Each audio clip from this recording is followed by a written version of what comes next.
చాలా బాగుందండి. ముగ్గురు కలిసి అన్ని విధాలుగా అన్ని కూడా ఆలోచించుకుని ముగ్గురు కలిసికట్టుగా చేస్తున్నారండి. బాగుంది. మాకందరికి ఇంకా ముందు ముందు వీళ్ళు ఇంకా బలపడాలి కాబట్టి అండి, తర్వాత బలపడిన తర్వాత ఇంకా బాగుంటుందని ఆశిస్తున్నాం. ఏమీ లేదండి. అసలు మాటల వరకే పరిమితం, కానీ చేతలు అసలు లేవండి. ఏమీ లేదు. అసలు ప్రజలను పట్టించుకోవటం కానీ, ముందు చెప్పడం కానీ, వాళ్ళ వరకు అయ్యో మాటలు చెప్పడం తప్ప ఆ ఆచరణలో పెట్టలేదండి. ఏది జరగలేదు. ఎప్పటికైనా మేము అందరం కూడా భీమవరంలో అందరూ కూడా చంద్రబాబు గారు అంటేనే ఆయన వస్తేనే బాగుంటుందని అనుకున్నారండి. అలాగే వచ్చారు మరి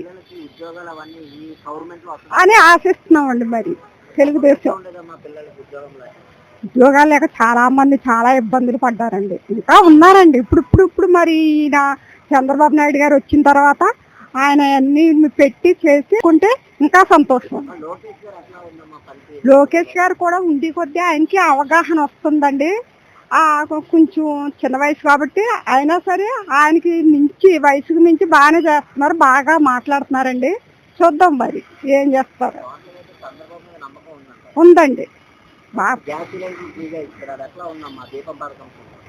మరి బాగానే ఉందండి. అది కూడా బాగానే ఉందండి. ప్రజెంట్ బాగానే ఉందన్న. అన్ని విధాలుగా బాగుంది. పరిపాలన పరంగా నెక్స్ట్ ఏంటంటే ఈ రోడ్లకి ఇవన్నీ అన్ని బాగానే ఉన్నాయి. గతంలో డెవలప్మెంట్ అనేది ఏది లేదన్న. ప్రజెంట్ ఏంటంటే డెవలప్మెంట్ అంతా ఉంది.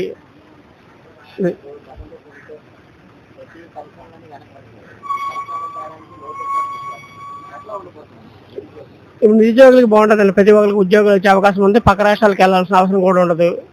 రెండు ప్రజెంట్ ఏంటంటే డెవలప్మెంట్ మీద ఫోకస్ పెట్టారు కనుక అన్ని విధాలుగా బాగుంటుంది. ఇప్పుడు డెఫినెట్లీ అన్న డెవలప్ చేస్తారు. అతని ముందు పరిపాలనా విధానం మనకి ముందు అంతా తెలిసింది కనుక, ఎక్కువ ఎక్స్పీరియన్స్ ఉంది కనుక డెఫినెట్లీ డెవలప్ చేస్తారండి.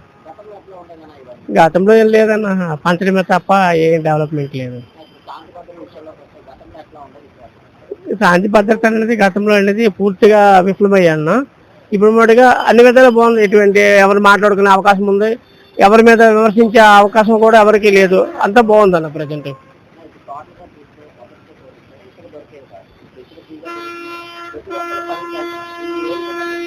బాగుందన్న. ఇప్పుడు ఏంటంటే ఇసుక దొరకడం ఫ్రీగా దొరకడం వల్ల ప్రతి ఒక్కరికి ఇల్లు కట్టుకునే అవకాశం దొరికింది.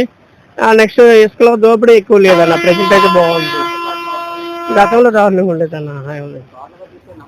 నమ్మకం అయితే ప్రభుత్వం మీద ఉంది. బాగానే ఉంది. ఇక్కడ మొత్తం బాగానే ఉంది. ప్రాసెస్ అంతా నమ్మకం డెవలప్మెంట్ చేస్తారు. అంటే ఎప్పటి నుంచి తెలిసింది పెద్ద ఆయన కదా, ఆయనకి అనుభవం ఉంది కాబట్టి బాగానే ఉంది. చేస్తారు. ఇప్పుడు తీసుకొస్తారు, మొత్తం తీసుకొస్తారు. ఇవన్నీ ఆగిపోయినాయి, మొత్తం అన్ని బయటకు వస్తాయి.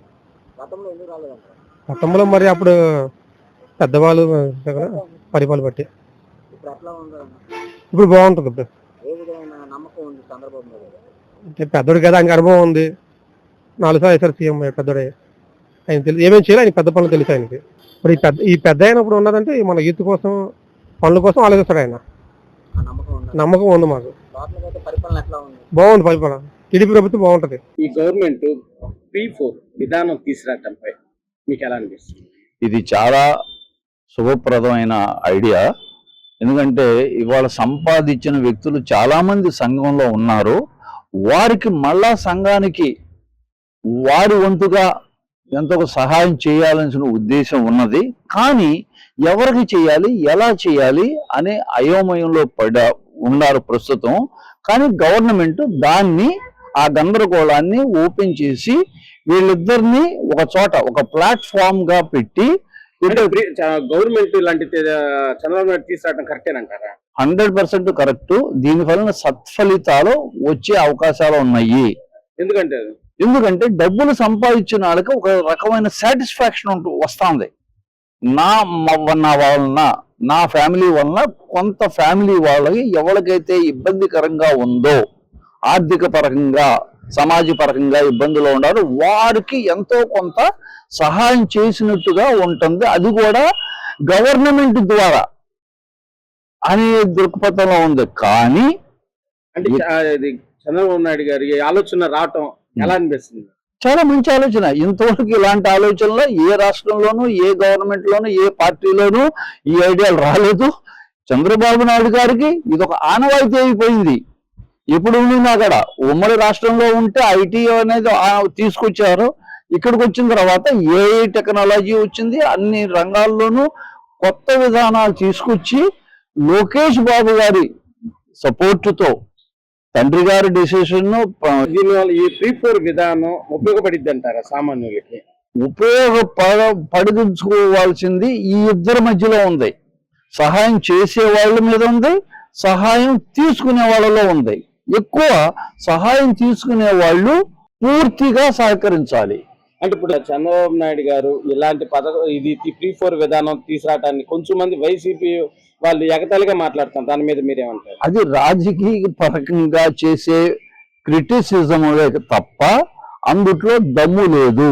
ఏదో ఒకటి వాగాలి కదా, ప్రజల్లో విషం చెమ్మాలి కదా అనే ఉద్దేశంతో ఉండటమే తప్పితే ఇందుట్లో ఎవరికి ఎలాంటి నష్టము లేదు.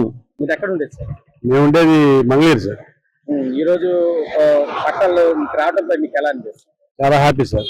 లోకేష్ గారు మొన్న 2 days బ్యాక్ ఇళ్ళ పట్టాలు ఇచ్చారు మాకు. చాలా హ్యాపీ, బాగుంది. అంటే మీరు వస్తుందని అసలు ఊహించారు?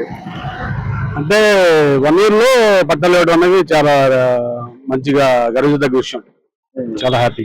అంటే ఎన్ని సంవత్సరాలు మీరు వెయిట్ చేశారు సార్ పట్టా కోసం? గత ఈ ప్రభుత్వంలో పట్టా వస్తుంది అనుకున్నా రాలేదు. ఈ ప్రభుత్వంలో త్వరగా వచ్చింది. అది అంటే అంటే గవర్నమెంట్ వచ్చినాక మీకు పట్టా వస్తుందని అసలు మీరు అనుకున్నారా ఇంత త్వరగా? అంటే లోకేష్ గారు బాగా నియోజకవర్గంలో బాగా కృషి చేశారు. అలా ఆయన పరిపాలనలో కొంచెం శ్రమ పడ్డారు కాబట్టి వస్తుందని ఎక్స్పెక్ట్ చేసాం, వచ్చింది. అంటే ఇప్పుడు లోకేష్ గారు మీ నియోజకవర్గంలో పరిపాలన ఎలా ఉంది? Super sir. నెక్స్ట్ ఎలక్షన్ లో కూడా 100% ఆయన మా సపోర్ట్ ఉంటుంది.